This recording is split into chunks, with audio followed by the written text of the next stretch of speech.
basically had guests from all over the place and talking about all different things. And today we've got Dr. Heather Draeger from Physicians to Women. She'll be joining us in just a minute. In the meantime, while we're waiting for everything to get set up on that side, let's talk about a couple things. First off, Roanoke Valley Kids Magazine, issue 13. Wow. That's because we've been doing this literally for 13 weeks. 13 weeks. Magazine 13 comes out tomorrow morning. It'll actually probably be online tonight, but check your email tomorrow morning, and if you subscribe to our email newsletter, it'll be put in your inbox tomorrow morning. So check that out. Issue 13 of Roanoke Valley Kids. Roanoke Valley Family, the class of 2020 edition, is on stands everywhere right now, although still limited distribution, but it is in a lot of places. All Food Lions, post offices, several restaurants, and some boxes around town all have the magazine. So check it out. Roanoke Valley Family issue, the class of 2020 issue, is on stands right now. So we've got those two magazines are on stand right now, so you can get the Roanoke Valley Kids online. You can get Roanoke Valley Family on stands all throughout the region. The Roanoke Valley Family magazine, keep in mind, also has a list of every single senior who has graduated high school throughout the region here in 2020, along with over about 100 pictures of local seniors submitted by their families. So if you have a senior I shouldn't say senior, a graduating senior, not a senior citizen, a graduating senior. If you have one of those in your life, check out the issue. It's all available all around town, and they might be in there, their picture might be in there, and their name definitely is in there. So congratulations to all the seniors. I know this week was some schools. I think Salem was scheduled to be finished this week. So this is officially kind of the end of the school year, even though it's been the end of the school year now for a couple months. But you pick up that issue all over town. So that's something to look forward to in Roanoke Valley Kids in your email newsletter tomorrow morning. Today we have Dr. Heather Draeger from Physicians to Women. We're going to bring her on right now to talk a little bit about Physicians to Women and their practice and what's going on with them at this moment in time. So let's welcome Dr. Draeger onto the airways. Hello, Dr. Good evening. Thank you for having me. Absolutely. So we had some technical difficulties. We finally got it all worked out. And you're here, you're on the air, and we're here, so that's good. Every once in a while those the technology works in our favor, but we got it going now, so that's good. Yeah. So anyway, so tell us a little bit about yourself, a little bit about the Physicians to Women's practice for those who do not know, or maybe tuning in and don't know quite as much about Physicians to Women. Tell us a little bit about your practice and where you guys are located and what your focus is. We are located on 21 Highland Avenue. Okay. And it's a 2-story building near Community Hospital. We at the parking lot, and there's Physicians to Children on the bottom, and we're on the top.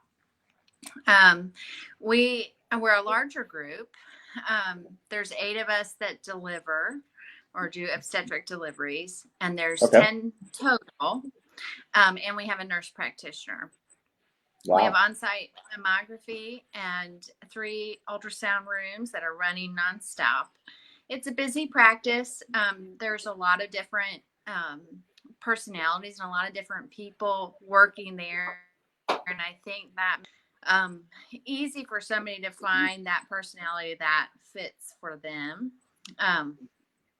I joined that practice because of the flexibility and because it would allow me to be able to be a better mother while being a good doctor at the same time. A good work-life balance. I think that's what we all strive to, or at least a lot of us do, to balance off and be that good parent, but at the same time, be a good professional, whatever it may be. You, in your case, doctor. So you chose. So you came. Where did I guess? Then you chose that practice. So you came from somewhere else, obviously, or you maybe you came from a different practice at least. So tell us how long you've been practicing and where were you before you joined Physicians to Women? So I graduated residency in 2010, and I was at Wake Forest Baptist in Winston-Salem. And then I moved back to Illinois, where I grew up, and worked in an underserved community at a community health center in Rockford, Illinois, for 4.5 years. Okay. Then was married, and we moved to South Carolina. Went to Florence, South Carolina, and we started our family there. And it was a great practice, but it was too busy for me to mother. And one of the gals that I graduated with was Dr. Jamie Buck, and she practices here in Roanoke in our group, and asked me to come take a look. And I did, and it was fantastic, and it was just easy after that. So you've been here ever since in lovely Roanoke. I don't know much about Florence or actually Rockford, although I lived in Iowa for a while, so I lived in the Quad Cities. So I don't think that's too far away from Rockford, because I think Rockford's in between Chicago and the Quad Cities. So it's got to be maybe 2 hours away. So I know that area a little bit. Well, where's Florence, South Carolina? There's a little, there it's done. Okay, so Florence is at the intersection of I-95 and 20. So if you were to go to Columbia and you wanted to go to Myrtle Beach, you'd go right through Florence. Gotcha. So, Okay. I grew up near Chicago, so I was used to all the amenities, but still didn't care for the winters, which is why we headed south. Florence was nice. We met a lot of great people there, but it didn't totally suit. And Roanoke has been a really nice complement of the two. And we've really enjoyed it. We love the topography. We love the climate. We bought a place in the mountains. We're really pleased. That's awesome. So, yeah, I saw the mountains kind of look like the mountains out in the background from your window view there before. And Roanoke is kind of a happy medium. It's not the busy bustle of Chicago, but I'm sure it's probably not the more laid back style of some parts of South Carolina. So somewhere in the middle. A little bit in the middle. Yeah, and the people are very interesting. There's all sorts of people here, and I like that. I like that for us. I like that for raising our children. Sure. Yeah, so you moved into the mountains. We were in the country and we moved into the city. So now we live in the Grandin area. So we've had in Roanoke. It's another thing. You can have the kind of the Bent Mountain area or the Boredom area and kind of be out in the middle of nowhere a little bit, or you could come down and live in the Grandin Village like we do and have a little bit of the hustle bustle. Which has some really neat houses with cool architecture in Grandin. Yes, yeah, they do. We live in an old four square little brick. Well, I shouldn't say little, but a brick 4 square built, who knows, 100 years ago. And there's a lot of really cool architecture all around our streets. Nice to walk down, sidewalks and everything. So you got a little bit of that feel as well. So that brought you to Roanoke. So kind of, I guess a friend, a colleague brought you to Roanoke. And you've been practicing here in Roanoke for about 10 years. So why did you choose the field you're in, and kind of what led you to in that direction? To obstetrics? Yes. Yeah. Sorry. Yeah. So initially I thought I was going to do family practice because I wanted to take care of people throughout their entire life. And I found some things I really enjoyed about it, but some things I didn't. And then when I did my surgery rotation, I found I loved to operate. Okay. And then with the obstetrics rotation, I found that to be like the perfect medium. I could do a good bit of primary care. I could follow somebody throughout most of their life cycle. And I could be part of one of the happiest times that you ever see a doctor. Many other times you see the doctor, it's negative, or you don't want to see them. And people actually want to come to their visit because they want to hear their baby. They want to hear progress. And that's awesome. That's a really good point. I mean, there's probably not many fields for physicians that where the patient actually wants to and is excited to go see a doctor. That's probably one of the only times. Yeah. That's kind of crazy. I never really thought of it that way. So obviously you started the field before you became a mom, correct? So so you kind of knew kind of the field and obstetrics in general. So what was your birth experience like, since you were kind of like that the person that, you know, when you go someplace and you're observing how someone's doing something. So you were on the other, you know, on the other field. So how was your birth experience for you, and when all things considered? Yeah. So I learned that there's no such thing as a birth plan. I learned that whatever your goals are, the primary goal should be that both you and your baby are healthy at the end of the day. Very good. And yep, absolutely. no matter what you think that you're going to be able to do, you may be able to, but it might not work out that way. And mine definitely didn't work out as I, like, quote unquote planned. And but the most important thing is we were both healthy. Yep. But it was very different. And I think it also taught me that or reminded me that once having children, you're no longer in control. It's like damage control. Sure. Right? Instead of truly being in control. And flexibility. Yeah. Yeah. We my wife, we have two daughters, and we have one while we were living in Iowa, and one while we were living here in Roanoke. And I would say the first one definitely did not go, the plan went out the window pretty quickly, I would say. After about 18 hours, it was an emergency C-section, and obviously that was not part of the that was not part of the plan. No, it wasn't. I had my little boy. He was breech, and I decided I wanted to try to have him turned, which we did, and was successful. It was awesome. And then I went through an induction, and then, well, he didn't cooperate, and I ended up with an emergency cesarean section anyway. But I tried, and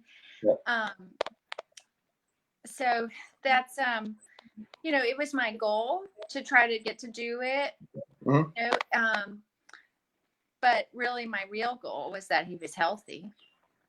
Yeah, I think, and you know, especially I think with from what I've seen, first children, people have a very, you know, they have a kind of a pie in the sky. This is the plan, and the end goal, like you said, is just, if everyone's healthy, then that's the main thing. I mean, all the other stuff may be your goal, but you've got to be flexible into getting to your main goal, which is, you know, successful and healthy birth for both you and the child or children. Exactly right. Yeah, we've been through that. So first daughter was quite a long experience. I remember that, and then my wife remembers it probably more. But the second one was completely different, environment, and very quiet and very like, it wasn't some plan still, but it wasn't like, you know, 18 hours emergency C-section and slept for. And it felt like we got hit by a truck. I met myself. I was just there supporting, and I felt like I got hit by a truck. So very much so. So, you know, so I guess with that being said, I mean, you've seen medicine change over the years, because you've been, you know, started in the practice, and you had your child and everything, and now, you know, years later we're here, and, you know, we're in a pandemic. But how's medicine and the practice changed over the years for you, and you know, how's that evolved? I think that probably the most significant thing is patients have more autonomy now, and which they should. It should be a joint decision, right? A discussion about your care, and a joint decision.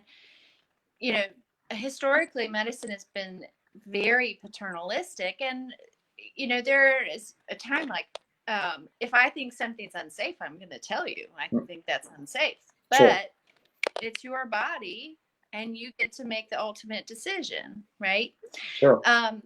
And so I think that it should be, when you're talking about management plans, it should be a conversation between the physician and the patient. And I think we're moving more that way. I love the conversation. I much more enjoy understanding the thought process, why somebody does or does not want to do it, or their fears, because then maybe I can quell some of those fears or do some more education. And then sometimes it's not that scary after all. Sometimes it still is.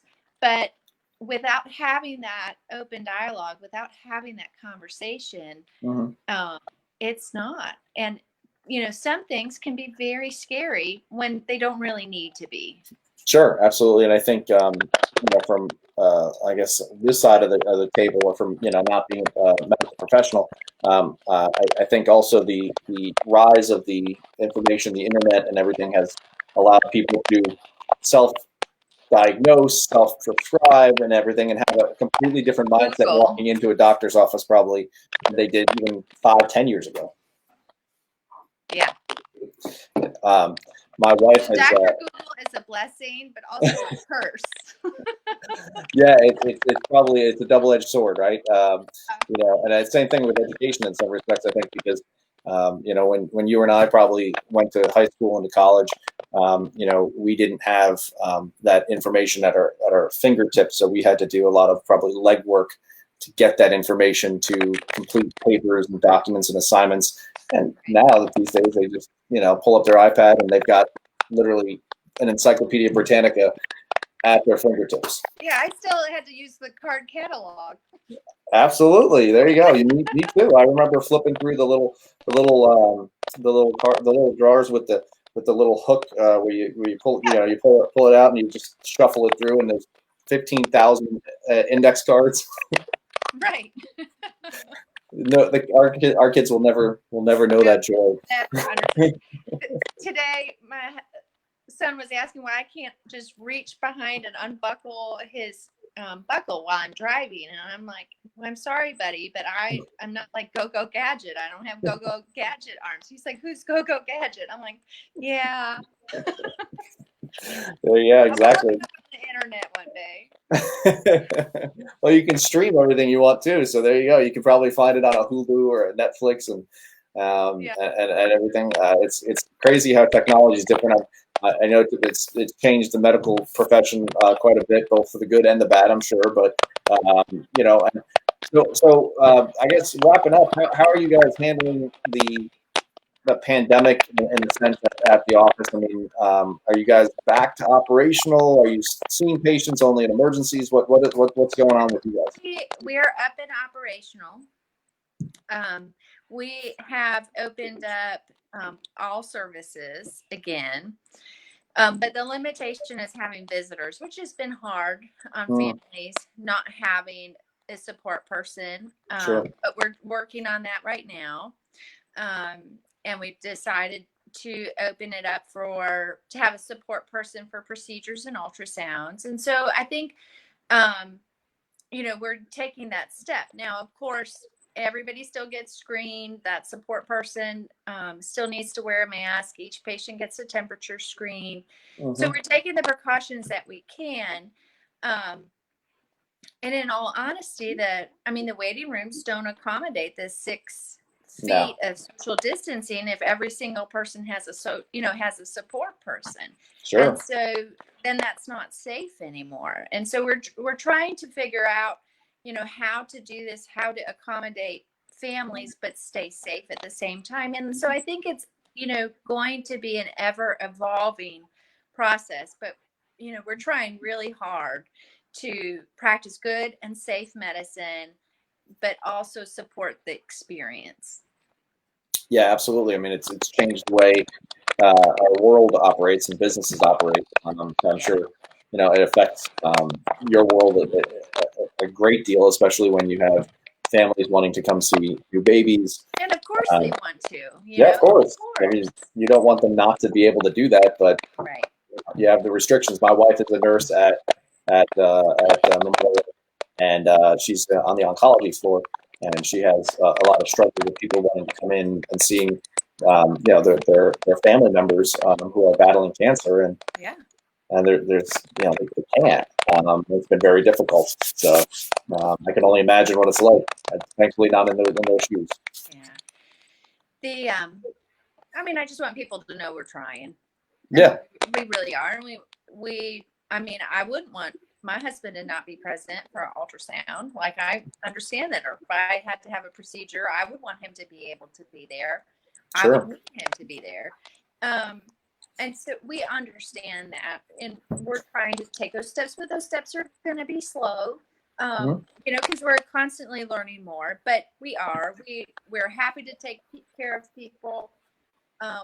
We welcome them coming in, but we do the screening, process. Yeah, absolutely. You kind of have to now. So before we wrap up, you told us a little bit about what you like about why you like the Roanoke area, and you've been here for about 10 years now. So tell me. I've been practicing. I've been long? here for a year and a half. Okay. So how long? What is your favorite? What's your favorite restaurant that you found here in Roanoke? I think I might have lost the name, but it's it's across the street from the co-op in Grandin. It's a farm to table restaurant. Local Roots. Yes, Local Roots. There you go. Awesome. I love it. It was so good. It's really good, isn't it? It's really, really good. We actually live where we are. We can actually see Local Roots outside of my window. So we live real close to it. But it's the perfect spot, Local Roots. You go to Random Theater when they're open. Yeah. For that. Have you tried Gracie's as well next door? Would you like Italian food? Great. Have you tried Gracie's? We have not. Okay, all right. Well, you got the whole Grandin strip there. You got Grace's, Local Roots, Farmer Gates. If you like burgers around the corner. Okay. So it's excellent food, and it's perfect date night area for the Grandin Theater once they're open. So. Yeah. And let's go. One other thing. What's your spot? I guess that in Roanoke, your kind of attraction, or like you like the market. Do you like the Star? Do you like what's your favorite kind of spot to kind of go to visit? Honestly, my favorite place here is we bought a horse farm, and it's my favorite place. We sit Wow. on a ridge top, and from the ridge top we can see Roanoke Valley, and we have a pond and horse barn and horses, and the kids get dirty every day playing out and exploring and having a great time. That's my favorite place. I'd say that sounds pretty darn good. You got their country living, but also right outside of the city. So perfect. Well, thank you for joining us today. We appreciate it. Thank you for getting through all the obstacles that we've had with technical issues, but I'm glad it worked out, and it's great to meet you and learn a little bit about you. And for everyone watching or tuning in afterwards, you can check out Heather Draeger at Physicians Women downtown Roanoke, and I believe the website is ptow.com. There you go, ptow.com. So, Dr. Draeger, thank you for tuning in and coming on with us. We appreciate it. Have a wonderful rest of the week and stay safe. Thank you so much, Josh. Take care. Bye. That was Dr. Heather Draeger with Physicians to Women, ptow.com. Evie, you got a lot of words in there. What was your favorite part of that interview? Okay, great. Evie doesn't really like the interviews too much because Evie doesn't ask the questions. However, the next interview that we have, I'm not quite sure who that is. I don't even know. I'm not even looking. The next interview that we have, Evie, you're doing all the questions. I hope it's tomorrow because I won't be here tomorrow. Next interview you're here for. You're doing all the questions. All right, well, that's our show for tonight. I know. I was going to go and get into that. Okay. Don't worry. You were about to end the show. You know what the Yankee number is. It's 87. Nobody's. And there is no 87, right? Is that what we talked about yesterday? Let's see. Now, just make sure it's you again today. So everybody who's wondering, Evie is the best Yankee. There is no number. Oh, there is. Nope, it's just a coach. Oh, Just a coach. So it looks like, I am it. yeah, because Charlie Wonsawicz, And I don't he's know not who a that player. is. He's a coach. So He's I am yeah, the best. best Yankee to ever wear number 87. Congratulations. Thanks. All right, everybody. Stay safe. Wash your hands. We'll be back tomorrow night for 88. We're going 88 miles an hour. Oh, you know what? I've got the idea for tomorrow night. It's Back to the Future night right here. 88 miles an hour. We're going back to the future tomorrow night. See you here, right What are we here. gonna do? Back to the Future? I have no idea. We're going to talk about Back to the Future all night. We're going to figure something out. Enjoy, everybody. Have a wonderful night. We'll see you tomorrow.